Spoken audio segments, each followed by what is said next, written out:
What's up, Writing Workshop? Just one more bit of instruction today, and it's how to organize a paragraph, as you see in our agenda today. I'm actually hoping to be back by this point in our 6th-hour lesson, so I'm hoping we don't actually need this video, but if you're watching this right now, you are in the right place. Once again, if you maybe missed class on Monday the 30th and you're using this video to catch up, kudos to you. I'm really proud of you for having the initiative to catch up virtually. Although I certainly won't be making videos every single day, this does give you a nice head start on just catching up in our course. Thankfully, there are no graded assignments for us today. I figure between our first journal entry and lots of just listening to me talk, I didn't want to spring an assignment on you at this point. I do want you to be ready for our next journal entry tomorrow. So if you did not have your actual physical journal today, please have that ready for tomorrow. We're also going to dive into grammar tomorrow too, so our first actual graded assignments are coming up here. That being said, let's take a look at paragraph organization. So I'm in Schoology here. If I click How to Organize a Paragraph Notes. As it says, use this PowerPoint presentation to complete the attached note packet below. If you're in class, you're getting this note packet on paper, so you can hold on to it in your binder for our course. I'm actually going to open up our PowerPoint in PowerPoint. It makes it easier to present, but you do have access to it right here. And day it is. Now, notice here, it does say Mr. Hantak's Applied English. This is actually a PowerPoint presentation I use to teach my freshmen how to organize a paragraph. Oftentimes, it's the first time they are walked through the language for paragraph organization. I trust that you guys have all done this before as juniors and seniors, but I figured this would be a good way to start the year, just considering what we've been through in the pandemic. Some of you seniors may have taken courses last year that were maybe less writing intensive. It may have been a little bit since you've walked through some of this terminology for paragraph writing. Even the juniors, just kind of depends on whether you're in person or virtual, what you did and didn't cover in English too. I figured this allows us to kind of go back to square one and make sure we're all on the same page for paragraphing. And yes, this is Spongebob-themed. You guys should know that SpongeBob came out when I was 7, so 1999, I guess I would consider it 90s Nickelodeon. I do love SpongeBob, even as a grown man. I think it's hilarious. I will be making SpongeBob references in class starting today, the essay episode. So just talking about the parts of a paragraph and how to structure a paragraph, the first step in writing an effective paragraph is writing a topic sentence, which I suppose is the most obvious step as well. Every good paragraph has to begin with a sentence that introduces or sets up its central point, its topic. By the way, I forgot to mention this a moment ago. If you are taking notes virtually, you can click View right here to take a look at our fill-in-the-blank notes, or you can click on the document itself to download it, maybe even print it from your computer. If you're doing this in class, you have blanks to fill in as we do our presentation. Generally, topic sentences should be short and sweet. You don't have to go much further than just setting up the topic of that paragraph. The rest of the detail is going to come in the following steps. Being clear and getting right to the point really goes a long way in writing. A couple of examples for a couple of different purposes. I would imagine that maybe in journaling today, some of you tackled some of these different purposes of writing. Notice how the topic sentence changes with the prompt. SpongeBob SquarePants was the funniest and most memorable show of my childhood. That might be a good topic sentence for setting up an expository or a narrative paragraph. Expository simply means giving information. Narrative would be giving information about my own life. Maybe the purpose of this paragraph is to explore an aspect of my own life, of my childhood. And here, I've just set up the topic. This paragraph is going to explain why SpongeBob was the funniest and most memorable show of my childhood. Notice this is not about how long SpongeBob SquarePants ran as a TV series. That might be for another paragraph, focusing on one topic at a time here. In a persuasive paragraph, maybe my purpose is I'm trying to convince my audience of something. What if I want to convince my audience not to watch SpongeBob? Today's children should not, strong statement there, watch SpongeBob SquarePants because of its absurd disregard for physics. We know that the physics in SpongeBob are super broken and messed up. Notice also I've italicized SpongeBob SquarePants. Think of it as like the title of a movie or a title of like a book even, because the series is so long. Literary analysis. Maybe I'm trying to actually interpret SpongeBob SquarePants from a storytelling perspective. One of the themes, central messages of SpongeBob SquarePants is that friendship brings joy. Friendship is a major theme of SpongeBob, and maybe this paragraph is going to explain how friendship brings joy specifically. Notice 3 different topic sentences for 3 different prompts, 3 different types of writing. Now that I've given a topic sentence, the next step is to provide evidence. American, really all of Western style writing is all about proving our ideas. And because writing is about proving our ideas, every good paragraph has to include evidence of various types that supports the topic sentence itself. A trick I want to teach you here with paragraphing: the length of your paragraph is largely determined by how much evidence you give. If you need more length, provide more proof. That is the equation to lengthening a paragraph, no matter what subject you're writing in. One thing I would note here, evidence is always closely accompanied by commentary, which is step 3 in paragraph writing. Let's provide some evidence for my topic sentences. So going back to my expository narrative paragraph, SpongeBob was the funniest and most memorable show of my childhood. I particularly remember, keyword particularly, now I'm going specific example here, watching the famous Time Machine episode on New Year's Eve as the year 2000 began. Notice here, I haven't given a ton of detail yet. I've just given a piece of evidence that supports my topic sentence.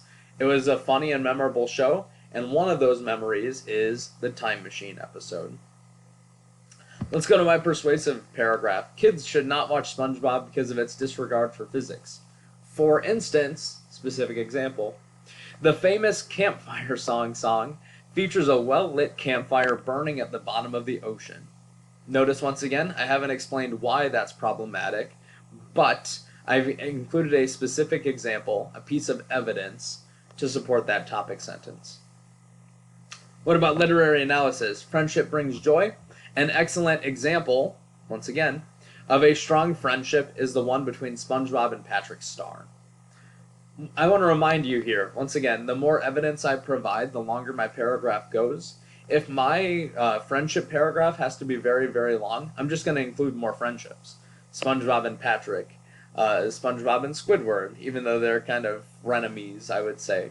SpongeBob and Sandy, right? I can keep expanding that in order to grow my paragraph.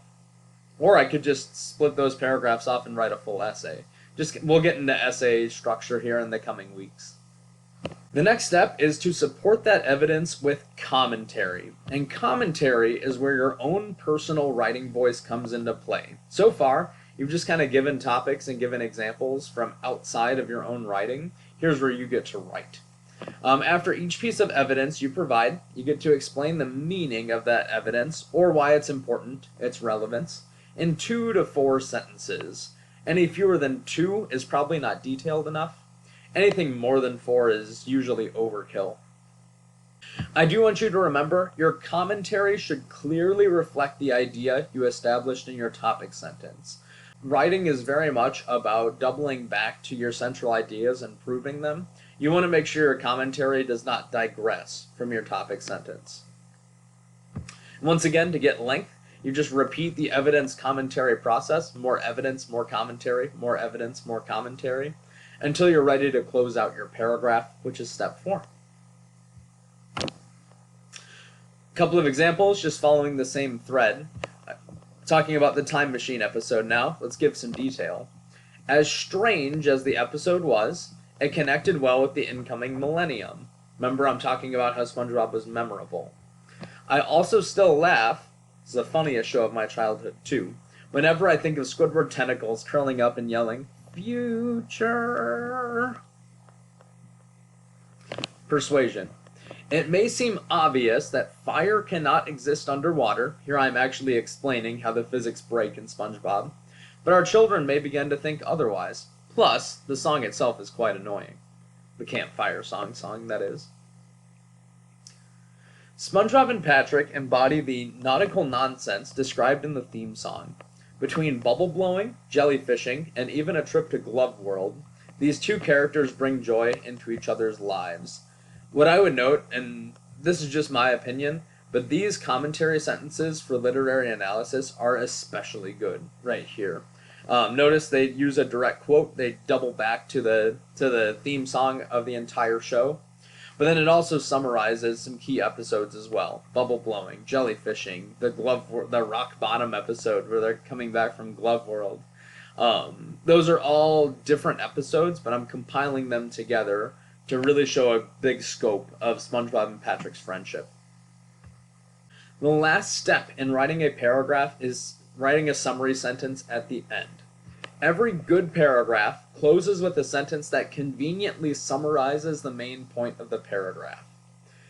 Depending on the assignment, this sentence may or may not be really similar to your topic sentence. If your teacher is just asking you for a single paragraph, like an in-class paragraph, it's very possible your topic sentence and summary sentence are going to be really similar to one another.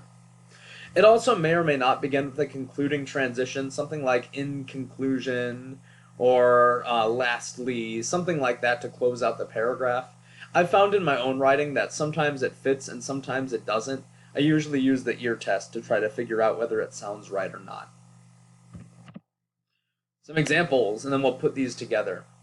Starting with that expository or narrative paragraph again. I am glad, it's a memorable and funny show, to say that I will always have fond memories, memorable, of watching SpongeBob. Notice that that's pretty similar to my topic sentence. It just kind of conveniently and neatly ties up that paragraph. All in all, notice the concluding transition for my persuasive. Exposing our kids to SpongeBob will only cause them to decline in their understanding of science. That's just a strong summary statement there to close out that paragraph. Literary analysis. The joy, doubling back to that topic sentence, expressed in these key friendships is one of the main themes of SpongeBob. I just want to note that right here. We'll go back. Notice how similar that is to the topic sentence. One of the themes of SpongeBob SquarePants is that friendship brings joy. The joy expressed in these friendships is one of the main themes of SpongeBob. It literally just inverted the order of the ideas in that sentence. What's most powerful, I think, about showing the parts of a paragraph is seeing how they all work together. I'm just going to read these paragraphs out loud. I'm not going to analyze them or anything because of time, but I just want you to listen to see how effective these short paragraphs feel because we did each individual part well. SpongeBob SquarePants was the funniest and most memorable show of my childhood. I particularly remember watching the famous Time Machine episode on New Year's Eve as the year 2000 began. As strange as the episode was, it connected well with the incoming millennium. I also still laugh whenever I think of Squidward tentacles curling up and yelling "Future." I am glad to say that I will always have fond memories of watching SpongeBob. Persuasive paragraph. Today's children should not watch SpongeBob SquarePants because of its absurd disregard for physics. For instance, the famous campfire song features a well-lit campfire burning at the bottom of the ocean. It may seem obvious that fire cannot exist underwater, but our children may begin to think otherwise. Plus, the song itself is quite annoying. All in all, exposing our kids to SpongeBob will only cause them to decline in their understanding of science. Literary analysis. One of the themes of SpongeBob SquarePants is that friendship brings joy. An excellent example of a strong friendship is the one between SpongeBob and Patrick Star. SpongeBob and Patrick embody the nautical nonsense described in the theme song. Between bubble blowing, jellyfishing, and even a trip to Glove World, these two characters bring joy into each other's lives. The joy expressed in these key friendships is one of the main themes of SpongeBob. Once again, I'm going to have you do a little bit of paragraphing later on this week. You can use these notes as a guide as you paragraph. I figure that's a good way to kind of ease our way into the writing components of writing workshops.